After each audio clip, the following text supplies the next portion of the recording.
Discussing today why freedom of Tibet matters for India. It is related with three facts. First, Tibet is an immediate neighbor with a very long boundary of around 4,000 kilometers, stretching from Ladakh to Arunachal. Second, Tibet is a twin cultural brother or sister of Indian civilization, as it is organized around centrality of Buddhist teachings and practices. Third, Tibet is organically linked with the ecological needs and challenges of India. So, strategically, then politically, and spiritually, and culturally, and furthermore, environmentally, whatever happens to Tibet will have direct bearing upon India. India was the spiritual reference point for Tibetans for several centuries since the introduction of Buddhism. That connect made India and Tibet most friendly neighbors for centuries, till Tibet was occupied by China after Communist Revolution under Mao Zedong.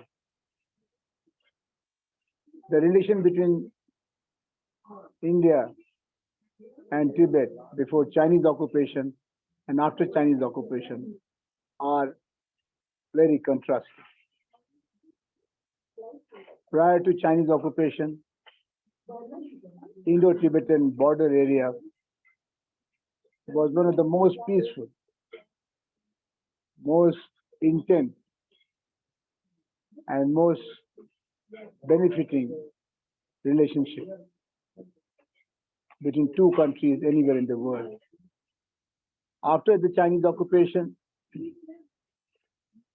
this has become one of the most hot sites of international conflict.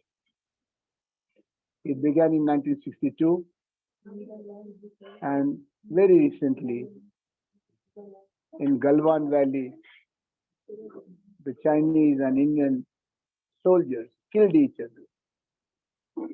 And there has been a long circle of conversations between the Foreign Minister of China and Foreign Minister of India with no solution in sight. Free Tibet meant prosperous Himalayas, prosperity in economic terms, prosperity in spiritual terms.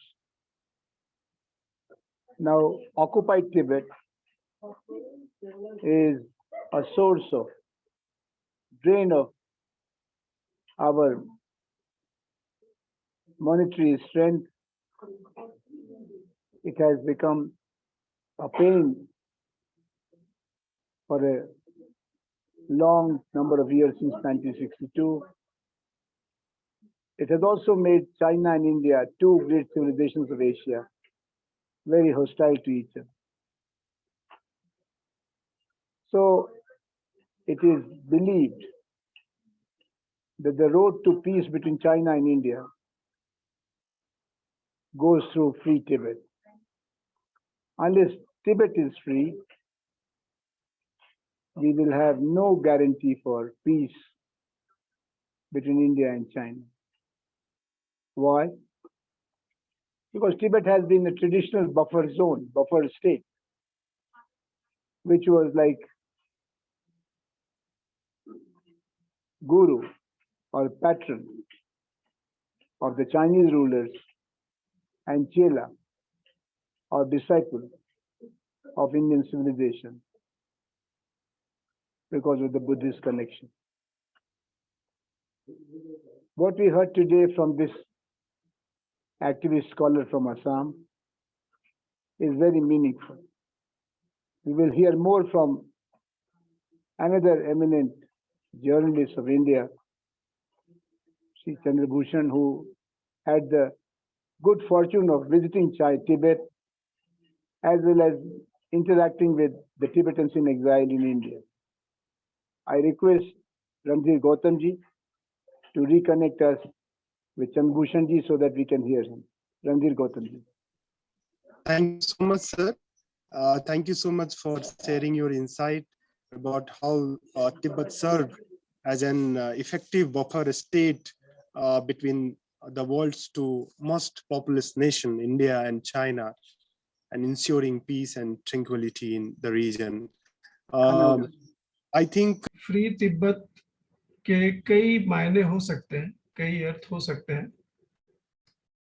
मैं उसमें एक अर्थ जो दलाई लामा जी, परम पूज्य परम आदरणीय दलाई लामा जी का जो मत है फ्री तिब्बत को लेकर, मैं उसके साथ ही खड़ा हूँ।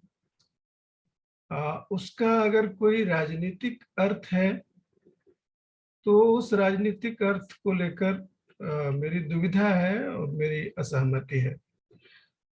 ऑटोनॉमी, कल्चरल ऑटोनॉमी के सेंस में मैं फ्री तिब्बत के पक्ष में हूँ और उसको मैं जरूरी चीज मानता हूँ, क्योंकि जो राजनीतिक अर्थ हैं वो राजनीतिक अर्थ बहुत बदलते रहते हैं।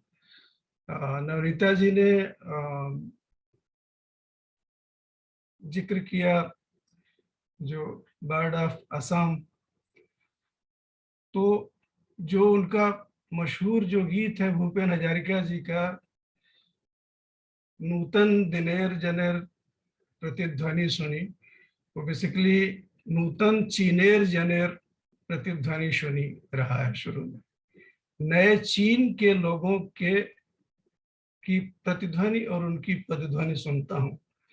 भूपेन हजारिका जी एक कम्युनिस्ट चिंतक थे और कम्युनिस्ट गायक थे, और वहां से धीरे धीरे उनकी वैचारिक यात्रा दूसरी हुई। तो मैं कह रहा हूँ कि जो वैचारिक स्थितियां लोगों की बदलती रहती हैं, वैचारिक स्थितियों के आधार पर जो चीजें बदलती हों उन पर बहुत दूर की एकेडमिक्स नहीं होती।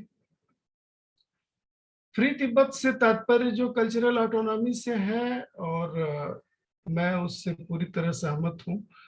और जो दलाई लामा जी जो 3-4 सवाल मुख्य रूप से जो पर्यावरण का, जिसको नवनीता शर्मा जी ने बहुत गंभीरता से उठाया, जो पर्यावरण का प्रश्न है और जो संस्कृति का प्रश्न है, वो दोनों ऐसे प्रश्न हैं जिस पर कि कोई कंप्रोमाइज संभव नहीं है।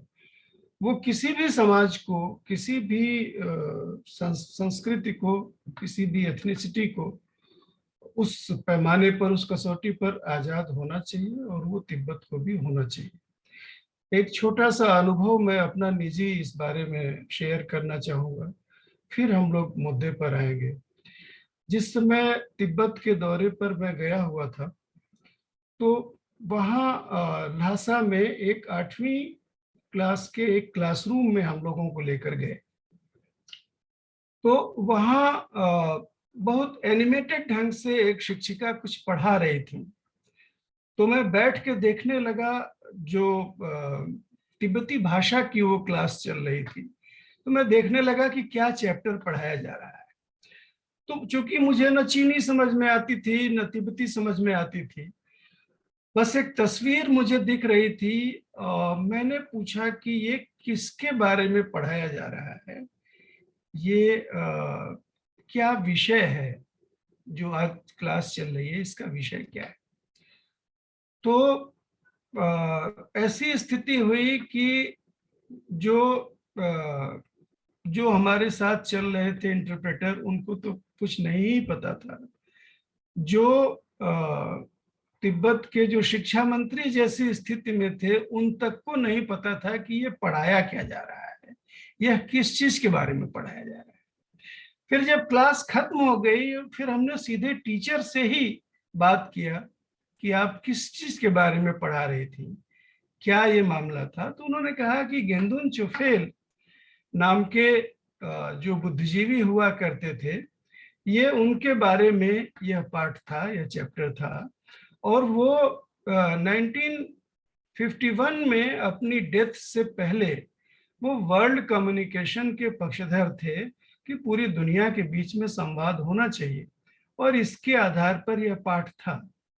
उसके बाद एक संयोगों की एक पूरी श्रृंखला चली, और फिर मुझे पता चला कि गेंदुन चुफेल कितने बड़े राहुल सांकृत्यायन के घनिष्ठ व्यक्ति थे, और जो स्वतंत्रता की अनेक धाराएं जो तिब्बत में चल रही थी, उनमें एक धारा का प्रतिनिधित्व वो करते थे, जिस पर मैंने आकर यहाँ एक आर्टिकल किया, और फिर उस पर काफी बात हुई लोगों में। गेंदुन चुफेल का चौथा रास्ता, जो 4 रास्ते वहां आजादी को लेकर जो चर्चा में थे, एक तो सीधे सीधे ये था कि जो पश्चिमी इन्फ्लुएंस वाली जो आजादी, जिस तरह से ऑस्ट्रेलिया या कनाडा एक इस तरह का माहौल वाली, एक मोटे तौर पर एक ब्रिटिश कॉमनवेल्थ जैसा उसका कुछ हिस्सा बन जाए तिब्बत, एक ऐसी सोच थी। हालांकि ब्रिटिश साम्राज्य का पार्ट नहीं था तिब्बत, लेकिन ये था कि उस तरह की एक पश्चिमी मिजाज की आजादी। एक ये था कि नहीं, वो चीन की जो पूरी कम्युनिस्ट रिवॉल्यूशन चल रही है, ये उसका ही पार्ट तिब्बत बन जाए। एक आजादी जो दलाई लामा के नेतृत्व वाले जो कशाग या धार्मिक संसद वाली कॉन्सेप्ट थी, उस तरह की आजादी हो। और चौथी जो आजादी का, जो गेंदुन चुफेल का और राहुल सांकृत्यायन का और दूसरे लोगों का मत था, कि वो जो पूर्वी जो स्वतंत्रता का जो कॉन्सेप्ट है, जिसमें मनुष्य अपने भीतर एक आजादी महसूस करता है, उसको लेते हुए एक देसी लोकतंत्र वहां खड़ा हो, एक देसी मूल्य प्रणाली खड़ी हो। ये चौथा रास्ता था जो गेंदुन चुफेल का, जो कि उनकी मृत्यु के बाद समाप्त हो गया। जो उसके बाद से हम लोग देख रहे हैं कि चीनी साम्राज्य जैसा विस्तार हुआ, और उसका एक हिस्सा तिब्बत बनता गया। जो तिब्बत के कम्युनिस्ट्स भी जो थे, जो बाबा फुनसुक हो या दूसरे लोग जो कि बड़े महान कम्युनिस्ट जो तिब्बत के थे, जिनको ऐसा लगता था कि जैसे सोवियत यूनियन 15 देशों का एक यूनियन बना, 15 कम्युनिस्ट विचारधारा को मानते हैं, लेकिन 15 रिपब्लिक है, वो उस तरह से तिब्बत में भी होगा कि तिब्बत भी एक रिपब्लिक होगा, जो कि एक व्यापक चीनी रिपब्लिक का पार्ट बनेगा। पूरी दुनिया में उस समय एक ही महादेश समाजवादी था, और वो रूस था, और रूस में 15 स्वतंत्र रिपब्लिक्स का वो यूनियन था। तो जो तिब्बत के लोग थे, जो मंगोलिया के लोग थे, या अन्य जो छोटी मोटी जो राष्ट्रीयताएं उपराष्ट्रीयताएं थी तिब्बत में, उनको ऐसा लगता था, या उन सारी उपराष्ट्रीयताओं राष्ट्रीयताओं के लोगों को लगता था कि वैसा ही एक एटलीस्ट फेडरेशन एक बनेगा, एक सोशलिस्ट फेडरेशन चीन में भी बनेगा। और उस समय कोई ऐसा विरोध जो माओ त्से-तुंग की जो विचारधारा थी, उसमें इस पर पूरी तरह मौन था। इस पर न उसके खिलाफ वो कुछ बोलते थे, न इसके पक्ष में बोलते थे। तो ये चीज पूरी तरह से टूट गई। जब चीन एक कम्युनिस्ट देश बना, तो ये फेडरेशन का जो कॉन्सेप्ट है वहां समाप्त हो गया। और तो और जितनी संघीयता भारत में है, उतनी भी संघीयता नहीं बची। तो इस चीज को लेकर बाबा फुनसुक काफी नाराज रहते थे, और उनको पूरा जीवन लगभग अपना जेल में बिताना पड़ा। जितना भी समय उनको मिलता था, जितना भी उनका कम्युनिकेशन रहता था चीन के जो कम्युनिस्ट नेतृत्व से, उससे वो संवाद बनाते थे, चिट्ठियां लिखते थे और कहते थे कि तिब्बत को जो कल्चरल ऑटोनॉमी न देना हमारे लिए बहुत भारी पड़ेगा। ये जो चीन की जो कम्युनिस्ट नैतिकता है, ये उसके खिलाफ यह बात जाती है। हम लोगों को ऐसा नहीं करना चाहिए। ये चीज नहीं मानी जा सकी और अंत अंत तक आप कह सकते हैं कि बाबा फुनसुक की एक तरह से कैद में ही मृत्यु हुई। घर में ही कैद थी बाद के समय में, लेकिन उस तरह से ही उनकी मृत्यु हुई। और उनके मृत्यु के बाद जो 14वें दलाई लामा ने जो श्रद्धांजलि जो उनके लिए लिखा है, वह पढ़ने लायक है। जो भी कम्युनिस्ट लोग हों या जो दूसरी विचारधाराओं वाले हों, उनको पढ़ना चाहिए कि दो भिन्न विचारधारा के लोगों के बीच में कैसा संवाद होता है जो राष्ट्रीय प्रश्न है उसको लेकर।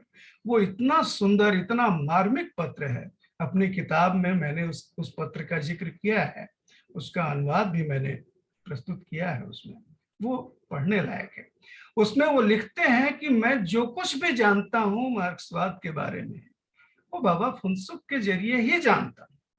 और एक बार जो तिब्बत में जो तिब्बती बौद्ध धर्म की जो परंपरा है कि जो साष्टांग करने की, तो उन्होंने दलाई लामा के सामने साष्टांग जो दंडवत किया, तो उसको लेकर दलाई लामा ने उनसे कहा कि आप तो कम्युनिस्ट हैं, आपको इसमें दंडवत करने की क्या जरूरत है, आप मेरे सामने दंडवत क्यों कर रहे हैं?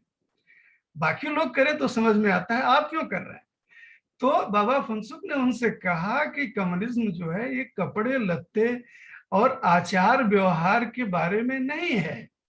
कम्युनिज्म यह नहीं बताता कि आप पैंट पहने कि धोती पहने, या फिर आप किसी से हाथ जोड़कर नमस्कार करें या फिर लाल सलाम करें। यह कम्युनिज्म में यह कहीं उल्लेख नहीं है। यह एक राजनीतिक आर्थिक विचारधारा है और उस विचारधारा में बहुत तरह के सांस्कृतिक रीति रिवाज की गुंजाइश है। और उसमें अगर ये हमारी परंपरा है दलाई लामा को अगर साष्टांग करने की, तो हम भी कर सकते हैं। इससे मेरे कम्युनिज्म को या मार्क्सिज्म को कोई भी नुकसान नहीं होता।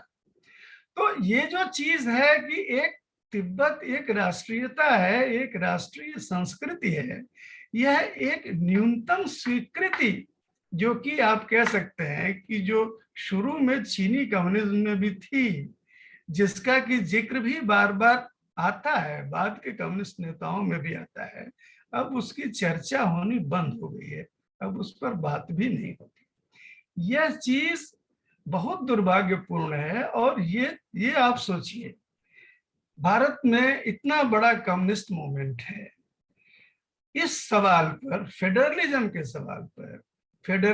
सवाल पर ये कम्युनिस्ट देश में फेडरलिज्म होना चाहिए या नहीं होना चाहिए, इस पर क्या कोई राय, इस पर क्या कोई थीसिस आप कहीं देखते हैं?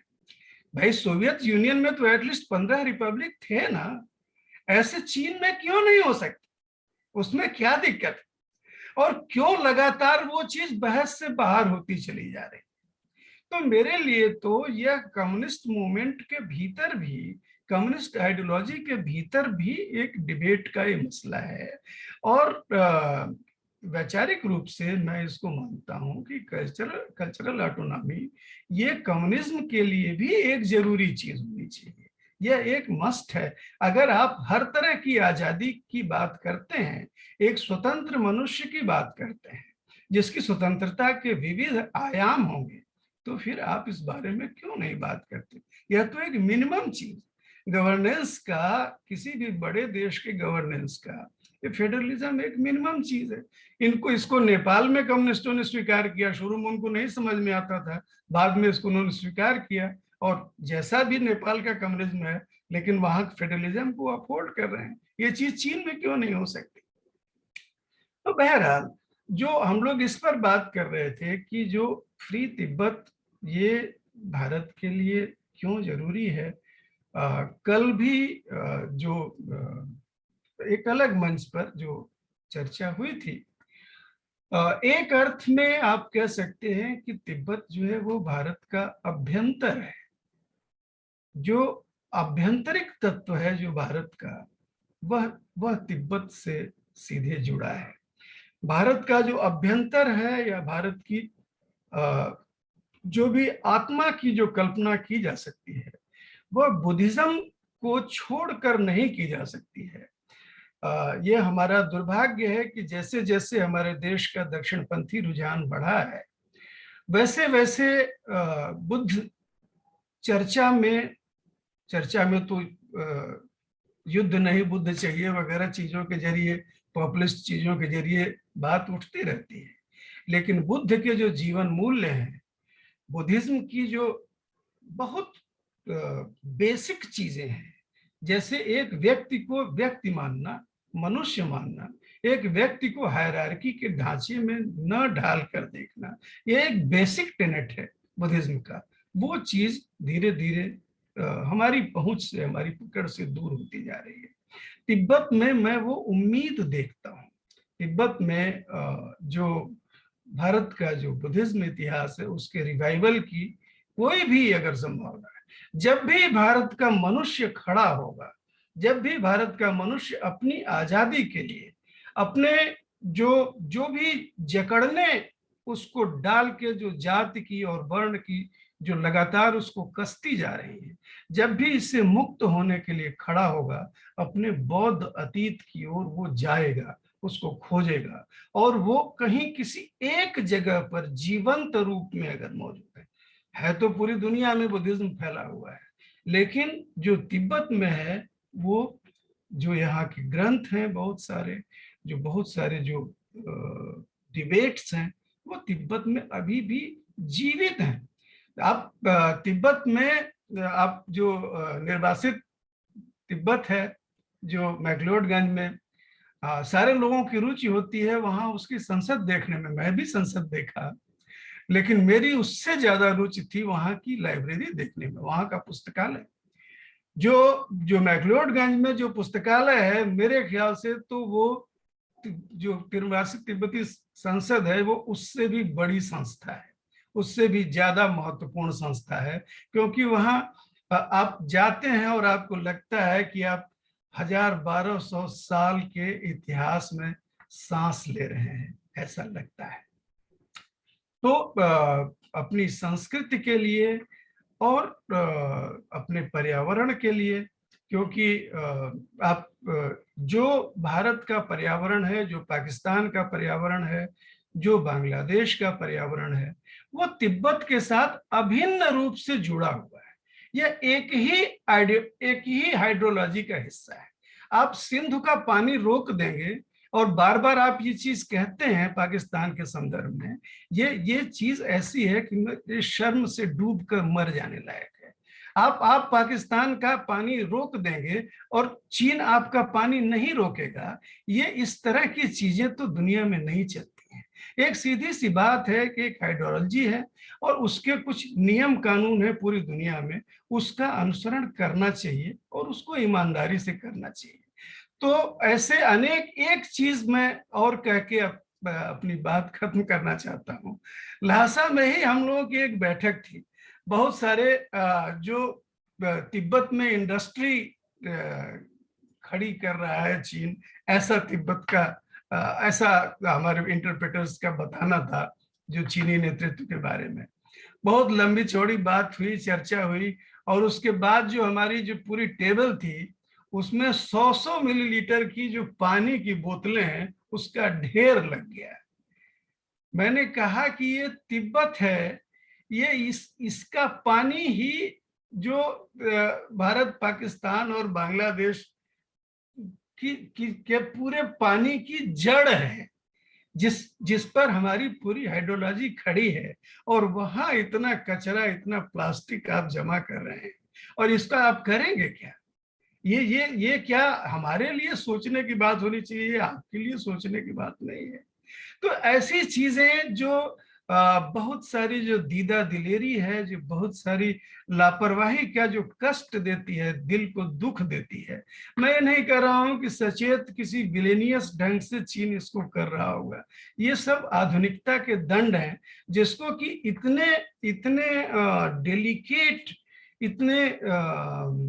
इतने मृदुल पर्यावरण में जो तिब्बत का है उसका ध्यान रखा जाना चाहिए, वो सब नहीं किया जा रहा है और वो बहुत अफसोस की बात है।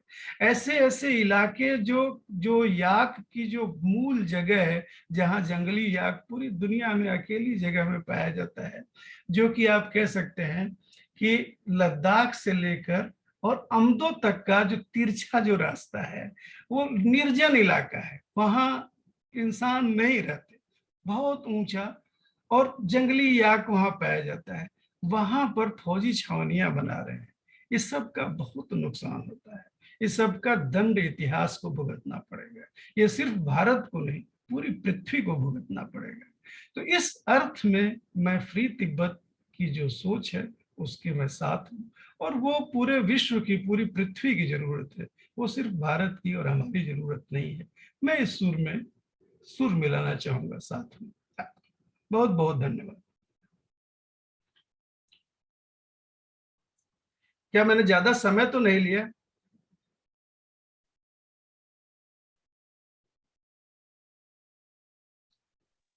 जी नहीं, आपने पूरा व्यवस्थित प्रस्तुतिकरण भी किया और समय भी बहुत कम लिया।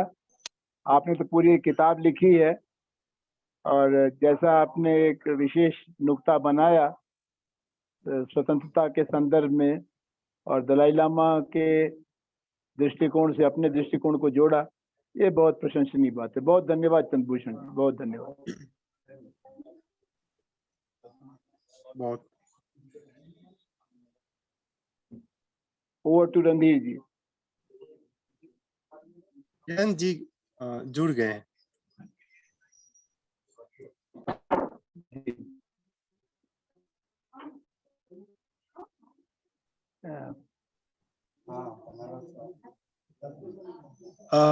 बहुत बहुत धन्यवाद sir.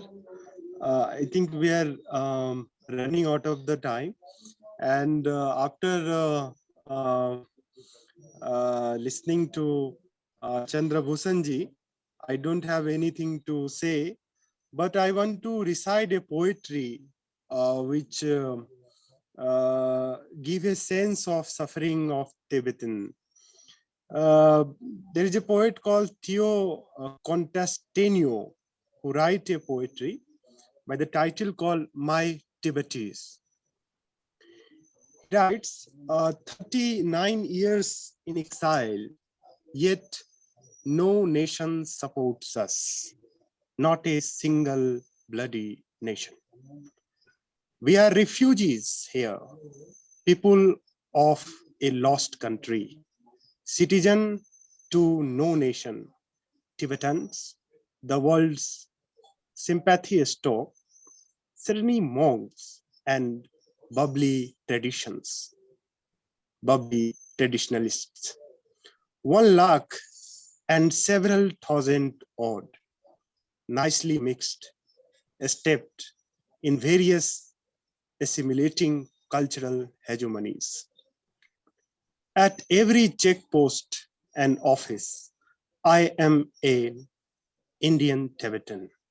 My registration certificate, I renew every year with a salam, a foreigner born in India. I am more of an Indian except for my chinky Tibetan face, Nepali, Thai, Japanese, Chinese, Nagas, Manipuri, but never the question Tibetan. I am Tibetan, but I am not from Tibet. Never been there, yet I dream of dying there. So that is something which gives a kind of quest for Tibetan freedom. When I read about Tibetan crisis, I want to remember Jayaprakash Narayan's statement from Patna on 27 March 1959. There he talks about a very important line. It goes like, every nation, small or big, has the right to choose its own way of life. And the least we can do is to stand unwaveringly by the right. So in his address, he talked about that Indians' role, and Indians were very generous about the Buddhist culture, the culture which is the heart of India. And when we talk about Bihar, we talk about Nalanda School of Philosophy. It was Tibetan language where it originates. It originates in Bihar. So we had a Guru Sishya Parampara connotation. But when India got freedom, Tibetan got colonized from China. So it is very difficult to talk about Chinese colonialism. But again, I want to recall Jayaprakash Narayan's presidential address delivered at All India Convention on Tibet held at Kolkata on 30 and 31st May 1959.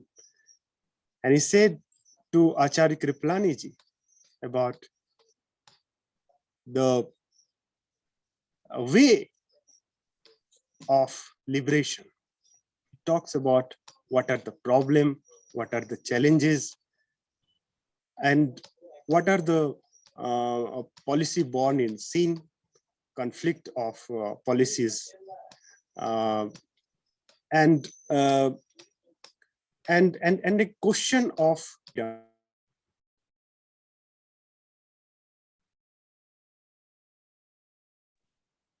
communism. Jayaprakash Narayan criticized on two instances. One is Stalinist communist, and he got very disillusioned with the idea of political Marxism, and he also criticized communist at the time of 1959, and with the Chinese Indian conflict and in Indian Tibetan relation in that context. And in his address, he talked about that how the idea of this communism, which is a kind of very evil face of communism, and that idea is very, very dangerous. In that sense, he also talked about something called the way out. In that sense, how can Tibet be saved? And those lines were very, very important. Even when we read this article in today's context, we can feel a sense that this is the only way out in that sense. So we have a great legacy of Tibetan right, advocate by Ladulabi, then Home Minister, Pandit Nehru, and almost all socialist leaders, be it Lohia and Jayaprakash Narayan. So this is a kind of socialist legacy for all of us to fight for the liberation of Tibetan movement. So thank you so much. Now I request the respected participant to have some question answer session. Although we are running out of the time, but we request some of our respected participants to share their insights.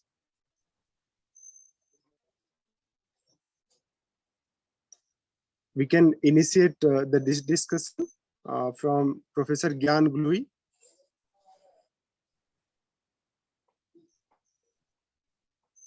Yes, I thank you very much. It was really very interesting. I am unfortunately not an expert. I know something about the project of the dams because this project has produced also difficulties in the Chinese population. Therefore, it is something with which the Chinese government over the past decades has operated without not too much or far too nil attention to the population in every territory, so in which this project has been brought forward. Therefore, I know something, and I know that the situation is dramatic. It's much more than dramatic, of course. And yes, it was really very interesting, and I thank you very much. I will search for further materials about the subject, because on some points of your brilliant observations, I was really new. That is, I did not know about the question, and therefore I have to deepen my knowledge in this. I thank you very much. It was really very interesting and very impressive. Thank you. Thank you. Sir, you may order the book Free Tibet Voice from Assam. It's available in Amazon. So you will get to know about the Save Sangpo-Sang Brahmaputra campaign that we are raising here.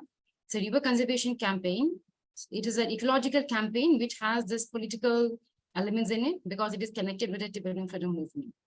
So I think you can go through it, sir. And if you are in Facebook, you can follow our page, the Free Tibet Voice from Assam.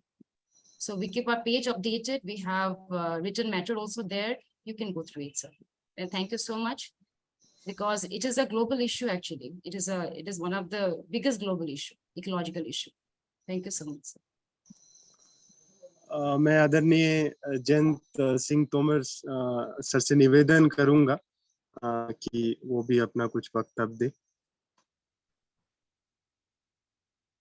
धन्यवाद रणधीर जी, मुझे आपने ये सौभाग्य दिया कि इतने बड़े विद्वानों को तिब्बत के मसले पर बोलते हुए सुना। ये मेरे लिए बड़ी बात है। लेकिन तिब्बत की जब बात आती है तब मैं अक्सर ये सोचता हूँ कि गुइसेप्पे तुच्ची जो इटली से आए थे और उन्होंने तिब्बत पे इतना काम किया, हिटलर ने एक फॉर्मिकी नाम के एक सज्जन को भेजा था, उन्होंने आके शांति निकेतन में रहे और फिर तिब्बत पे इन दोनों ने काम किया। तो ये जो ज्ञान के प्रति जो आकर्षण है, 7 समंदर पार से लोग आ रहे हैं, राहुल सांकृत्यायन ने इतना बड़ा काम किया, तो वो जो ज्ञान की पिपासा है वो अब है कि लुप्त हो गई है। हमें तो अक्सर ये लगता है कि वो लुप्त सी होती जा रही है। हालांकि भोपाल में सांची में एक विश्वविद्यालय बना जो बौद्ध अध्ययन और इंडिक नॉलेज, भारतीय ज्ञान परंपरा पर केंद्रित है, और वहाँ कितना अध्ययन उस तीव्रता के साथ हो रहा है जिस तीव्रता के साथ राहुल सांकृत्यायन, फॉर्मिकी, गुइसेप्पे तुच्ची ने किया। और जैसे कि चंद्रभूषण जी इतनी अच्छी यात्रा करके आए, और इन सब पुस्तकों के माध्यम से वो एक चेतना पैदा हो रही है। हम अक्सर जब तिब्बत की बात करते हैं तो कल जो कार्यक्रम में चंद्रभूषण जी थे, आचार्य रोशन लाल नेगी जी थे, आदरणीय प्रोफेसर आनंद कुमार जी को हम लोग नहीं सुन पाए किसी कारणवश, लेकिन बड़े सुंदर कार्यक्रम था जिसमें हमने उस संस्कृति का अवगाहन किया, डुबकी लगाई उसमें, जो अतीश दीपंकर से लेके धर्मकीर्ति और तमाम विद्वानों से हमारा परिचय कराती है। वो तिब्बत जो एक रहस्यमय लोक है, जिसके लिए लोहिया जी ने कहा था कि तिब्बती दृष्टिकोण ज्ञान और निर्मलता का एक अद्भुत मिश्रण है। तो ये बना रहना चाहिए, और इस तरह के प्रयास जो आपने किए हैं और हमने विद्वान वक्ताओं को सुने हैं, उससे वो ज्ञान की पिपासा बनी रहनी चाहिए, और तभी उसी में तिब्बत की स्वायत्तता और उसकी मुक्ति भी है। धन्यवाद। बहुत बहुत धन्यवाद। समय के अभाव होने के कारण हम लोग थोड़ी चर्चा को सीमित रख रहे हैं। मैं अंतिम वाक्य के लिए आदरणीय चंद्रभूषण जी से निवेदन करूंगा। मैं किस पहलू पर मुझे बात रखनी चाहिए, कुछ बताएं तो कुछ कहा जाए। ये जो संदर्भ निकल के आ रहा है कि भारतीय राजनीति में वो चेतना क्यों नहीं है कि जिस तरीके से भारत तिब्बत संबंधों को रखने की कोशिश की जानी चाहिए, राजनीतिक उदासीनता क्यों है। हम देखते हैं जिस तरह की एडवोकेसी बाकी कंट्री करते हैं, भारत का नेतृत्व उस मामले में कमजोर दिख रहा है, खासकर आज की जो रिजीम है। इंडियन तिब्बतन पुलिस कहते हैं, इंडियन चाइनीज पुलिस भी कह सकते थे उसको। तो वो जो एक एलिनेशन की भावना है, उसको इंटीग्रेशन की भावना कैसे रखे। और आपने जो संदर्भ रखा कि कंप्लीट फ्रीडम और ऑटोनॉमी, अगर हमारे दर्शकों को आप पार्टिसिपेंट को थोड़ा 2-3 मिनट में स्पष्ट करके समझाएं कि ये कंप्लीट फ्रीडम और ऑटोनॉमी में क्या अंतर है, तो ये दो महत्वपूर्ण पक्ष हैं आपसे समझने के। जी। बहुत बहुत धन्यवाद। एक तो जो तोमर जी ने कहा और जो व्याकुलता उनके अंदर है ज्ञान को लेकर, वो तो बहुत ही महत्वपूर्ण प्रश्न है। और बार बार मेरे दिमाग में ये सवाल आता है कि इतना संघर्ष करके राहुल जी जो 7 खच्चरों पर लाद कर इतनी सामग्री लाए, उसका हो क्या रहा है। और अभी इतना बड़ा आंदोलन पटना में चल रहा है, लोगों को पता भी नहीं है पटना के बौद्धिक जो है उसके संरक्षण के लिए कितने प्रयासरत हैं, कितने चिंतित हैं। लेकिन वो एक खतरा है कि जो चीजें हैं लाई गई हैं वो भी सुरक्षित रह पाएंगी या नहीं रह पाएंगी। तो विश्वविद्यालय ही ज्ञान के सबसे बड़े संरक्षक हैं। और ITM यूनिवर्सिटी ग्वालियर का मैं बहुत ही आभारी हूँ कि वो ये प्रश्न उठा रही है और इसी तरह से ये ज्ञान के संरक्षण की चेतना आएगी। सबसे बड़ी चीज तो ये कि ज्यादातर चीजें तिब्बती से अनुवाद की जानी है। भारत के जो ग्रंथ हैं वो तिब्बती भाषा में संरक्षित हैं। वहाँ बहुत सारे जो बौद्ध ग्रंथ हैं उसमें कुछ भारत में आ गए हैं, कुछ अभी मैक्लोडगंज में हैं। उनका तिब्बती से भारतीय भाषाओं में या अंग्रेजी में लाने का सिलसिला शुरू किया जाना चाहिए। तो सबसे पहले तो तिब्बती भाषा लोग पढ़े तब तो, तिब्बती भाषा जानेंगे ही नहीं तो वो कैसे आएगा। तो एटलीस्ट अनुवाद के स्तर की तिब्बती भाषा पढ़ी जाए, यह तो मुझे एक ज्ञान के स्तर पर जरूरी चीज लग रहा है। दूसरी बात जो है जो आपने रखा वो तो हरि अनंत हरि कथा अनंता वाला मामला है। मैं सिर्फ ऑटोनॉमी और फ्रीडम का जो तिब्बत के भीतर, तिब्बतन मूवमेंट के भीतर जो 2 धाराएं हैं, मैं उसका जिक्र करना चाहूंगा। जो कहा जाए कि परम पूज्य दलाई लामा जी ने जो बार बार इस चीज को 1-2 धाराएं तिब्बती प्रवासी निर्वासित तिब्बतियों में ही 2 धाराएं, एक खासकर जो युवा वर्ग है वो फ्रीडम की ही बात कर रहा है कि तिब्बत को चीन से आजाद किया जाए, एक स्वतंत्र राष्ट्र के रूप में हम सांस लें। उनकी जो पीड़ा है, उनकी जो बेचैनी है, उससे पूर्ण सहमति है। और इतिहास के किसी मोड़ पर हो सकता है कि वो सहज बात लगने लगे। अब कौन सोचता था कि उज्बेकिस्तान एक स्वतंत्र देश हो जाएगा। अब सोवियत यूनियन टूट गया तो उज्बेकिस्तान एक स्वतंत्र देश है। यूक्रेन आज जंग लड़ रहा है रूस के खिलाफ। तो हो सकता है कि कल को ऐसा हो, भविष्य के बारे में कोई कहा नहीं जा सकता, बिल्कुल ऐसा हो सकता है, इतिहास का कोई समय होगा। लेकिन जो बुद्धिस्ट दर्शन और दलाई लामा स्वयं जो उसके प्रतिनिधि के रूप में मौजूद हैं, उनका मत उस पर यही रहा और उन्होंने साफ साफ उससे स्वयं को अलग किया। इसको लेकर काफी कटुता भी तिब्बतियों के बीच आपसी कटुता रही।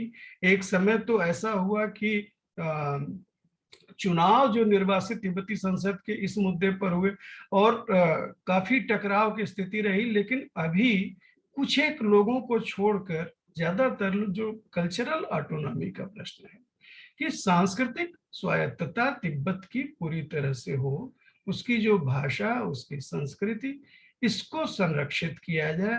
और जो तिब्बत के जो फैसले बहुत सारे, जो उसकी रीति रिवाज, उसके जीवन को प्रभावित करने वाले जो फैसले हैं, वह तिब्बती लोग ही ले, वो पीकिंग से न लिए जाएं। यह दलाई लामा की यह पोजीशन रही और बिल्कुल सहज मानवीय स्थिति है। यह होनी चाहिए, इसके पक्ष में मैं खड़ा हूँ और मुझे लगता है कि ज्यादातर लोगों को खड़ा होना चाहिए। रही बात जो पॉलिटिकल फ्रीडम की कि तिब्बत जो है चीन से पूरी तरह से आजाद हो जाए, यह मुझे लगता है कि ये एक भविष्य का प्रश्न हो सकता है। इतिहास के किसी मोड़ पर यह बहुत सहज हो जाएगा, लेकिन आज के लिए मैं अभी इससे सहमत खुद को नहीं पाता हूँ, खासकर इस चीज को ध्यान में रखते हुए कि स्वयं भारत में ही इतने सारे अलगाववादी आंदोलनों से हम धीरे धीरे मुक्त होने की तरफ बढ़ रहे हैं। कितने मुक्त हुए हैं हम नहीं कह सकते, वो फिर उभर आते हैं। तो राजनीतिक रूप से किसी जगह का अलग होना, और जिस तरह से हम लोगों ने देखा, खुद दलाई लामा के जो बड़े भाई हैं जिन्होंने किताब लिखा कि किस तरह से CIA ने उन्हें डिच किया, पूरी तरह से बीच रास्ते में धोखा दिया, हथियार और सप्लाई और ये वो चीज करके कितने तिब्बती मार दिए गए, एक पीढ़ी तबाह हो गई। मैं ऐसे किसी अनुभव को दोहराए जाने के पक्ष में नहीं हूं पूरी तरह से। मैं ये मानता हूं कि इतिहास का कोई क्षण आएगा, कोई समय आएगा तो तिब्बत चीन के भीतर भी फेडरलिस्ट बहुत सारी शक्तियां सिर उठाएंगी। उसमें तिब्बत अपनी आजादी के लिए संघर्ष करेगा, हम लोग उसके साथ खड़े रहेंगे, पूरी ताकत से खड़े रहेंगे। लेकिन आज के लिए जो सांस्कृतिक स्वायत्तता है, यही सबसे बड़ा मुद्दा है और इसी के इर्द गिर्द हम लोगों को खड़ा होना चाहिए। एक मनुष्य की गरिमा तिब्बती लोगों की बहाल हो, ये इसके पक्ष में हम लोगों को खड़े होना चाहिए। ये मिनिमम है, यह होना ही चाहिए।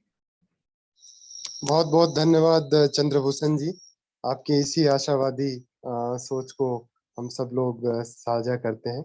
तो GSDS फोरम में जुड़ने के लिए बहुत बहुत धन्यवाद। काफी गहरा आज का GSDS फोरम का सेशन था। तो मैं रणधीर कुमार गौतम GSDS फोरम की तरफ से आप सबों का तहे दिल से शुक्र अदा करता हूँ। नवदीता शर्मा जी, श्री चंद्रभूषण जी। Can I have one last minute, just 1 minute? I would like to share one thing with everybody. Sure. Because I'm here, मैं नवनीता शर्मा जी, मैं यहाँ पे हूँ, लेकिन I'm representing the entire forum Free Tibet Voice from Assam. मेरे साथ असम के बहुत लोग हैं, मेरे बहुत सीनियर्स हैं जिन्होंने बहुत कंट्रीब्यूट किया है टिबेटन फ्रीडम मूवमेंट को ग्रो करने में यहाँ पे। सो हमारा एक जो फिलोसफी है, मैं जस्ट एक शेयर करना चाहती हूँ। हम free Tibet voice from Assam, we are connected with the philosophy of India. Okay, we are supporting Indian freedom movement because we are Indians who love Tibet. We love Dalai Lama ji, we love all Tibetans. And हमें लगता है कि तिब्बत का future lies with India. India के साथ connect रहना पड़ेगा तिब्बत को। तिब्बत का कल्चर बचा हुआ है बिकॉज दलाई लामा जी 1959 में जब आए इन एग्जाइल में, पहला काम क्या उन्होंने किया, तिब्बत के 3 मेजर जो मोनेस्ट्रीज है, ड्रेपुंग, सेराइन, गादन, उन्होंने यहाँ पर रीबिल्ड किया है। And India became an epicenter of Tibetan. So इसलिए तिब्बत का कल्चर बचा हुआ है and that is the only future for Tibet. और अगर हम तिब्बत के बारे में सोचते हैं, फील करते हैं, तो we have to work for complete freedom of Tibet. This is the philosophy of Free Tibet Voice from Assam. मुझे definitely everybody have the freedom to think about your own your own ideology, but India is the mother of all democracies and I think we should support complete freedom of Tibet. We want a sovereign Tibet outside, beyond the Himalayan border. And, and I think Tibet की आज़ादी will be जरूरी है because communist China के अंदर और सिर्फ Tibetans ही नहीं है, Chinese people are also in suppression. I think it will be the freedom movement for entire humanity there. So इसलिए Free Tibet Voice from Assam का जो philosophy है, मैंने आपके साथ share किया. Thank you so much. बहुत बहुत धन्यवाद, बहुत धन्यवाद, बहुत धन्यवाद, बहुत धन्यवाद प्रोफेसर आनंद कुमार, जयंत सिंह तोमर जी, प्रोफेसर ज्ञान गुरी, मिति चक्रवर्ती जी, प्रोफेसर मीरा चक्रवर्ती जी, नमस्कार. We look forward for your kind participation in our coming dialogue series. Thank you so much. Thank you, everybody.